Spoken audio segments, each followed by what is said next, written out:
तो दोस्तों आज हम फिर से आपके लिए लेकर आए हैं देश दुनिया की सभी ताजा बड़ी खबरें। फटाफट एक एक कर विस्तार से आज आपको बताएंगे, तो वीडियो को अंत तक जरूर देखें। दोस्तों वीडियो बनाने में हमें काफी मेहनत लगी है, तो वीडियो को दिल से लाइक कर दे। जी दोस्तों, पहली खबर में आपको बता दें कि पश्चिम बंगाल में बीजेपी को लगा बड़ा झटका। बीजेपी सांसद बाबुल सुप्रियो टीएमसी में हुए शामिल। मोदी अमित शाह की बढ़ गई है मुश्किलें। वहीं आपको बताएंगे दोस्तों की अफगानिस्तान के बाद अब इस्लामाबाद में लागू होगा सरिया कानून। पाकिस्तान के मौलानाओं ने पाकिस्तान में सरिया कानून लागू करने की इमरान खान से कर दी है मांग। वहीं आपको बताएंगे दोस्तों कि पंजाब के मुख्यमंत्री कैप्टन अमरिंदर सिंह ने सीएम पद से दिया इस्तीफा। कहा सिद्धू को नहीं बनने दूंगा सीएम, इमरान और भाजपा से है उसकी दोस्ती।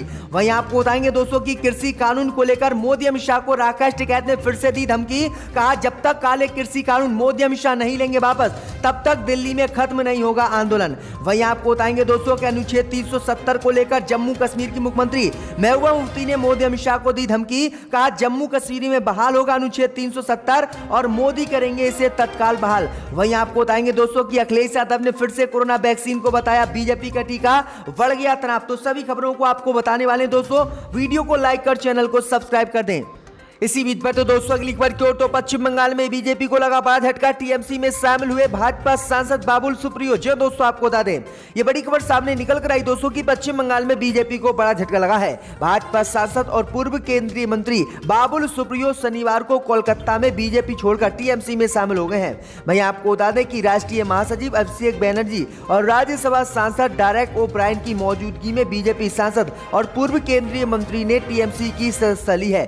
वहीं आपको बता दें कि सदस्यता ग्रहण करते हुए भाजपा पर हमला बोलते हुए उन्होंने कहा कि 1 दर्जन से अधिक नेता बीजेपी के टीएमसी में शामिल होना चाहते हैं और आने वाले समय में मैं उन्हें टीएमसी को ज्वाइन कराऊंगा। तो ये बड़ी अपडेट आई दोस्तों कि पश्चिम बंगाल में भाजपा को ये बड़ा झटका आज लगा है। इसी बीच पर तो दोस्तों अगली खबर की ओर, तो अफगानिस्तान के बाद अब इस्लामाबाद में लागू होगा सरिया कानून। मौलानाओं ने की है मांग। जी दोस्तों आपको बता दें, ये बड़ी खबर सामने निकल कर आई दोस्तों कि अफगानिस्तान में तालिबान को मिली जीत का सबसे बड़ा असर पाकिस्तान पर पड़ता दिखाई दे रहा है। दरअसल आपको बता दें कि पाकिस्तान के मौलाना अब अपने देश में भी इस्लामी सरिया कानून लागू करने की इमरान खान से मांग करने लगे हैं। दरअसल आपको बता दें कि इस्लामाबाद के सबसे बड़े मदरसे जामिया हमजा में लगे तालिबान के झंडों को उतारने के लिए जब पाकिस्तान की पुलिस पहुंची तो उसे मौलाना अब्दुल अजीज और छात्रों के विरोध का सामना करना पड़ा। वहीं मौलाना ने दावा किया है कि इस्लामाबाद प्रशासन ने सरिया लागू करने की मांग को हमारी मान लिया है, यानी अब इस्लामाबाद में सरिया कानून लागू होगा जिस तरह से अफगानिस्तान में तालिबान ने सरिया कानून को लागू कर रखा है। तो ये बड़ी अपडेट आई दोस्तों कि अफगानिस्तान के बाद अब पाकिस्तान भी सरिया कानून की चपेट में आने लगा है। आपकी क्या राय है कि पाकिस्तान में सरिया कानून लागू होना चाहिए या नहीं, हमें कमेंट में जरूर बताएं। इसी बीच पर तो दोस्तों अगली खबर की ओर, तो पंजाब के मुख्यमंत्री कैप्टन अमरिंदर सिंह ने दिया इस्तीफा। कहा कांग्रेस जिसे चाहे बना ले सीएम। जी दोस्तों आपको बता दें कि पंजाब में सीएम अमरिंदर सिंह ने आज इस्तीफा दे दिया है। अमरिंदर सिंह ने पूरी कैबिनेट के साथ इस्तीफा दिया है। इसके बाद से पंजाब कांग्रेस की राजनीति में उबाल आ गया है। इस्तीफा देने के बाद पंजाब के पूर्व मुख्यमंत्री कैप्टन अमरिंदर सिंह ने कहा कि मैंने पहले ही कांग्रेस अध्यक्ष को इस्तीफे के बारे में बता दिया था। अगर उन्हें शक था कि मैं सरकार पंजाब में नहीं चला पा रहा हूं तो मुझे बता देना चाहिए था।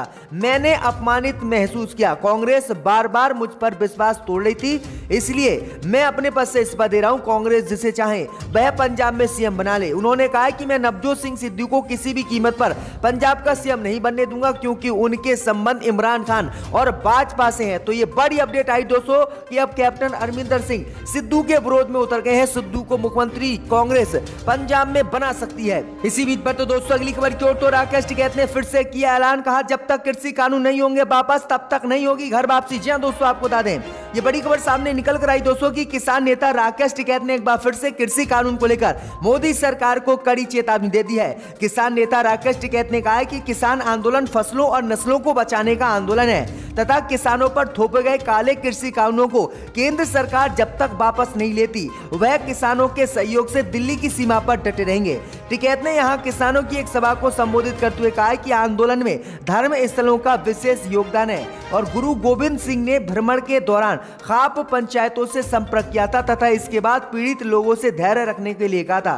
उन्होंने कहा कि जब तक मोदी सरकार तीनों कृषि कानूनों को वापस नहीं लेगी तब तक हमारी घर वापसी नहीं होगी और तब तक हम दिल्ली की सीमा से नहीं नहीं जाएंगे। चाहे 10 साल तक भी अगर मोदी सरकार कृषि कानून वापस नहीं लेगी तब भी वह ऐसे ही डटे रहेंगे। तो ये बड़ी अपडेट आई दोस्तों, किसानों ने बड़ा ऐलान कर दिया है। इसी बीच पर तो दोस्तों अगली खबर की ओर, तो अखिलेश यादव ने फिर से कोरोना वैक्सीन को बताया बीजेपी का टीका। जी हां दोस्तों, आपको बता दें ये बड़ी खबर सामने निकल कर आई दोस्तों कि उत्तर प्रदेश में अगले साल होने वाले विधानसभा चुनाव से पहले समाजवादी पार्टी के अध्यक्ष अखिलेश यादव ने बीजेपी पर हमला बोला है। सपा अध्यक्ष ने एक बार फिर से कोरोना वैक्सीन को बीजेपी का टीका बताया है। अखिलेश यादव ने कहा कि वह सही थे जब उन्होंने इसे बीजेपी की वैक्सीन कहा था। कोई भी लोकतांत्रिक देश वैक्सीन सर्टिफिकेट पर अपने देश के नेता की तस्वीर नहीं लगा रहा है।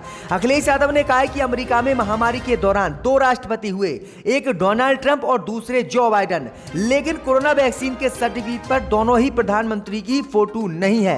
उन्होंने कहा कि ब्रिटेन में भी कोरोना वैक्सीन के सर्टिफिकेट पर वहां के प्रधानमंत्री की तस्वीर नहीं है, लेकिन भारत में जो कोरोना वैक्सीन लगाई जा रही है और उसके सर्टिफिकेट पर प्रधानमंत्री मोदी की तस्वीर है, इसलिए ये टीका बीजेपी का है और मोदी की तस्वीर बीजेपी के टीके के कारण ही लगाई जा रही है। उन्होंने कहा कि लोकतांत्रिक देशों में कहीं पर भी कोरोना वैक्सीन के सर्टिफिकेट पर प्रधानमंत्री की तस्वीर नहीं है, लेकिन भारत में मोदी की तस्वीर लगाई जा रही है, इसलिए मैं इसे बीजेपी का टीका बता रहा हूं। तो ये बड़ी अपडेट आ रही दोस्तों। इसी बीच पर तो दोस्तों अगली खबर की ओर, तो जम्मू कश्मीर में बहाल होगा अनुच्छेद 370-35 से महबूबा मुफ्ती ने किया ऐलान, भाजपा के छूटे पसीने। जी दोस्तों, आपको बता दें कि जम्मू कश्मीर से अनुच्छेद 370 और 35 से के हटाए जाने को लेकर राज्य की मुख्यमंत्री महबूबा मुफ्ती ने बड़ा बयान दिया है, जिसके बाद मोदी अमित शाह की मुश्किलें बढ़ गई हैं। राजौरी में एक सभा के दौरान उन्होंने कहा है कि 370 और 35 से कानूनी तरीके से जम्मू कश्मीर से मोदी ने नहीं हटाए और जायज तरीके से ये मोदी ने नहीं हटाए हैं, बल्कि नाजायज तरीके से मोदी ने हटाए हैं।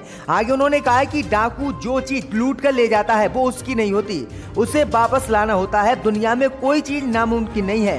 महबूबा मुफ्ती ने कहा कि हमें निराश होने की जरूरत नहीं है। महबूबा मुफ्ती ने कहा कि मुझे यकीन है कि एक वक्त आएगा जब मोदी सरकार न केवल अनुच्छेद 370 और 35 को फिर से जम्मू कश्मीर में लागू करेगी, बल्कि सरकार यह भी कहने पर मजबूर होगी कि उन्होंने अनुच्छेद 370 और 35 से हटाकर गलत किया, और ये पूछेंगे जम्मू कश्मीर के लोगों से कि आपको और क्या चाहिए। तो ये बड़ी अपडेट आ रही है जम्मू कश्मीर अनुच्छेद 370 बहाल करने की। महबूबा मुफ्ती ने ये बड़ी अपील कर दी। अब देखते हैं आगे मोदी सरकार इस पर क्या जवाब देती है।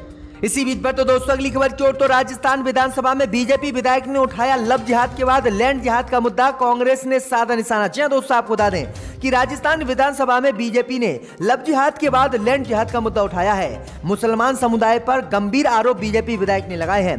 दरअसल आपको बता दें कि मालपुरा से आने वाले बीजेपी के विधायक कन्हैया लाल चौधरी ने विधानसभा में कहा है कि मालपुरा में अब तक 600 से ज्यादा हिंदू परिवार पलायन कर चुके हैं, क्योंकि मुस्लिम समुदाय के लोग हिंदू मोहल्ले में घर खरीद रहे हैं। विशेष समुदाय के लोगों की संख्या बढ़ती जा रही है और ये लोग हिंदू लड़कियों से छेड़छाड़ कर रहे हैं। यही वजह है कि हिंदू लोग मोहल्ला छोड़कर भाग रहे हैं। वहीं आपको बता दें कि कांग्रेस पार्टी ने इसी पर निशाना साधते हुए कहा है कि भाजपा विधायक हमें आंकड़े बताए और कहां पर मुसलमान लैंड जिहाद फैला रहे हैं ये हमें बताए। सिर्फ भाजपा को हिंदू, मुसलमान और पाकिस्तान के अलावा कोई चीज के बारे में नहीं पता है। तो ये बड़ा हमला बोला है कांग्रेस पार्टी ने, आड़े हाथ बीजेपी विधायक को इस मुद्दे को लेकर ले लिया है। इसी बीच पर तो दोस्तों अगली खबर की ओर, तो सऊदी अरब के विदेश मंत्री पहुंचे दिल्ली, मोदी से करेंगे मुलाकात, अफगानिस्तान पर हो सकती है चर्चा।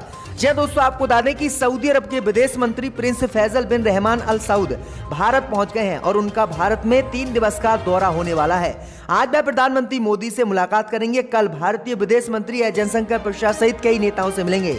इस बीच खबर सामने निकल कर आई दोस्तों कि सऊदी अरब के विदेश मंत्री प्रधानमंत्री मोदी से अफगानिस्तान मसले पर बात करेंगे। दरअसल आपको बता दें कि अफगानिस्तान की सरकार को सऊदी अरब सहित कई देशों ने मान्यता दे दी है, लेकिन मोदी सरकार ने मान्यता नहीं दी है और अमेरिका भी मान्यता देने के लिए तैयार नहीं है। इसी मसले को लेकर सऊदी अरब के विदेश मंत्री मोदी से मिलने भारत आए हैं और अफगानिस्तान पर बात करेंगे और भारत अफगानिस्तान को जल्द ही फिर जो है मान्यता दे सकता है। इसी बीच पर तो दोस्तों अगली खबर की ओर, तो उत्तराखंड में बीजेपी ने मानी चुनाव से पहले कांग्रेस से हार, कहा हरीश रावत से सीधी है टक्कर। जी दोस्तों, आपको बता दें कि उत्तराखंड में होने वाले विधानसभा चुनाव से पहले ही भाजपा ने कांग्रेस पार्टी और आम आदमी पार्टी से हार मानी है। दरअसल आपको बता दें कि उत्तराखंड में बीजेपी ने माना है कि कांग्रेस पार्टी और आम आदमी पार्टी से उत्तराखंड में बीजेपी का चुनाव में सीधा मुकाबला है और इसलिए उत्तराखंड में भाजपा ने आम आदमी पार्टी और बीजेपी को टारगेट कर जो है इसका चुनाव प्रचार करना शुरू कर दिया है। दरअसल आपको बता दें कि उत्तराखंड में बीजेपी ने लगातार 3 मुख्यमंत्रियों को बदल दिया और 3 मुख्यमंत्री बदलने के बाद बहुत बुरी दुर्दशा उत्तराखंड में बीजेपी की इस समय है। इस बीच उत्तराखंड में बीजेपी के नेताओं ने कहा है कि हमारी टक्कर हरीश रावत और अरविंद केजरीवाल से है और यही दोनों पार्टियां हमें हरा सकती हैं। तो ये बड़ी अपडेट आई दोस्तों की कांग्रेस पार्टी